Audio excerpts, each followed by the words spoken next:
ఏ విధంగా కూడా మన దేహాన్ని చక్కపరచలేం. మన ఇల్లంతా నీట్గా ఉంటేనే మనము దాంట్లో ఉండగలుగుతాం. అవునా?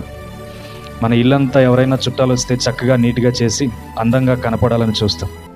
అలాంటి దేవాతి దేవుడు మన హృదయంలో నివసించడానికి వస్తున్నాడంటే మన హృదయాలను ఎంత చక్కపరుచుకోవాలో ఆలోచన చేయండి. అలాంటి గొప్ప దేవుడు మనతో ఉండడానికి ఇష్టపడుతున్నాడంటే మన దేహాలను ఎంత శుద్ధి చేసుకోవాలో ఆలోచన చేయండి. అందుకనే దేవుని మాటలై మాట్లాడుతున్న మనము దేవుని కొరకు మాత్రమే బ్రతకాలి. మన దేహమంతా దేవుని ఆలయమై ఉన్నప్పుడు ఆ ఆలయాన్ని ఎంత శుభ్రంగా ఉంచాలో ఆలోచన చేయండి. చెత్త చెదారాలతో ఉన్న మందిరంలోకి వెళ్ళి మనం కూర్చోగలమా?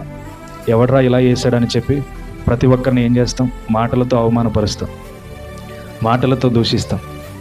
అలాంటి దేవుడే మన హృదయంలో ఉండాలనుకున్నప్పుడు మనలో ఎటువంటి వ్యర్థమైన వ్యసనాలు మన జీవితంలో ఉండకూడదు.